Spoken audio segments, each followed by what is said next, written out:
in some ways, a game I think we needed to have.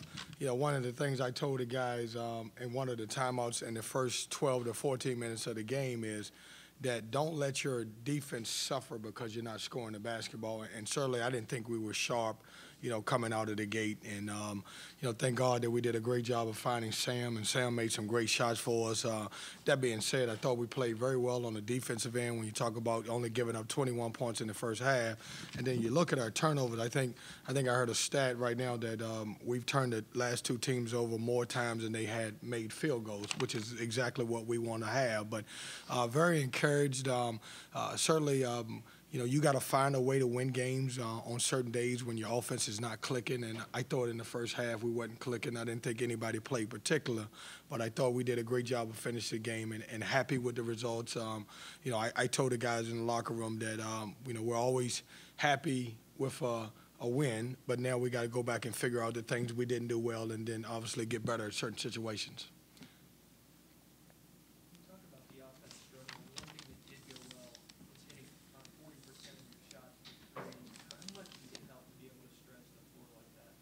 Well, it's good. You know, with the group that we have now, we're doing a good job of getting a lot of, as you said, we're spacing the floor and we're finding people. We're doing a great job. We look at it, you know, for the first time we had a few more turnovers than we had assists. But that being said, you know, we still had 13 assists on 25 made field goals. And I thought early on we passed on some shots we should have took. You know, Al had some shots in the corner that he didn't take. I don't know if somebody got to him and told him he needed to put the ball on the floor. I hope one of you guys didn't tell him that.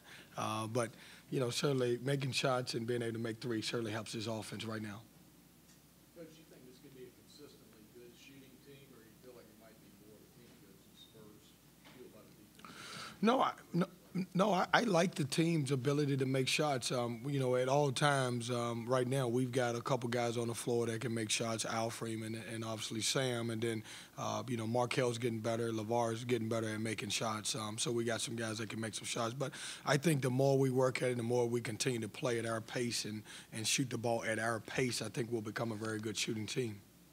How helpful is it to have these games sort of coming fast and furious right out the gate? Well, I didn't realize it, even though I scheduled them. I mean, they're coming really quick. I think it's good for us. You know, I said this after we won the VMI game. If you're going to win a championship at some point, you got to be able to play either back-to-back or every other day. And our guys are starting to do it, and they understand it. And, you know, we don't make excuses about, hey, how many games we play in a row. Obviously, they're on our schedule, and we got to play them. But, you know, I was excited. You know, it's a lot of great things that I feel like that we can take from this game. But it's also some things that I feel like that we got to work on and obviously get better at in order to move on to the next game. But, you know, I'll take 2-0 right now. You've seen from Markel in these two games running your offense out there? I didn't think Markel was Markel today. When you look at his stats, I told the radio guys he almost had a triple-double. The unfortunate thing is he usually takes care of the basketball, but he had 7 turnovers. But we can't ignore the fact that he had 12 points and 9 assists. You know, back-to-back, 2 games of 9 assists. But I didn't think he was sharp as he should have been. Certainly don't know why, and that happens in particular games and everything else. But he's been fine for what I'm looking for, but I didn't think he played his best game today. Coach, it didn't seem like maybe you guys had the jump you wanted at the start of the game. You had a great flurry right before half, but I know the guys have been practicing the way you want to play all this time, but is there a difference to sort of learning how to do this in games to play with the energy when you play the style you want to play? No, I think that was more Charleston Southern than in us. I thought they came out with a tremendous game plan to slow it down. You know, I know you guys are going to look at the Davidson score and say, man, golly, man, that team's not very good. But I watched the game, and when you think about it, Davidson made 23 threes, and I'm telling you, all 23 were impressive. I've never seen a stat line like this before. They, out of their 70 shots, they took 53 threes, and they made 23 of them, and they were really good. So I think Charleston Southern kind of ran into a buzzsaw when they went to Davidson, and I thought they did a good job. Instead of trying to run with us, they did a good job of trying to control the pace of the game, and so we had to adjust to that. Somewhat easy to forget that you don't have Malik. And any update on him and whether he might play against Bryant? I'm not sure where we're at with Malik. I know he's going to go back to the doctor here, hopefully on Monday or maybe even Tuesday. but I don't have an update on know when he's going to be back on the floor. I think it's JC. I think it's a great question and great point. You know, a lot of times you look out and you don't realize that we don't even have the leading returning scorer from last year. You know, certainly when we get him back, then certainly he adds another dimension to this team. But I do think it's great for some other guys to be able to get the opportunity to play while he's out. Hey, Kevin, let me first say this is not any kind of criticism of officiating today from today's game. That, but that means you're about to talk about it.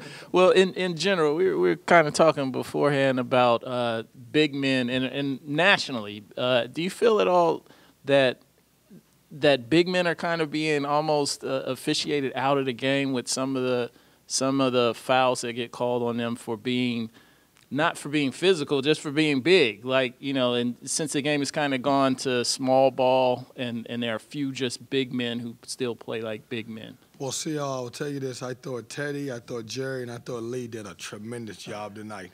They were really good. I think every foul that they called on Amir, I thought he committed.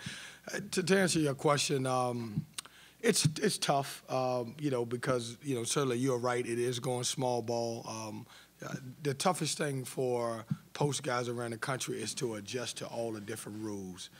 When you talk about the restricted area, you know, if you get caught in that restricted area, which is mostly your post guys, if you don't lead the floor and you don't go vertically up, then certainly it's a foul on you automatically. So I don't think that, you know, our particular game that, you know, I thought Amir and his fouls, I thought he fouled.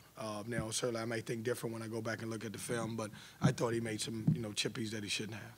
You know, because we're a transition team, I think sometimes everybody expect us to be able to score in the hundreds all the time, even our guys.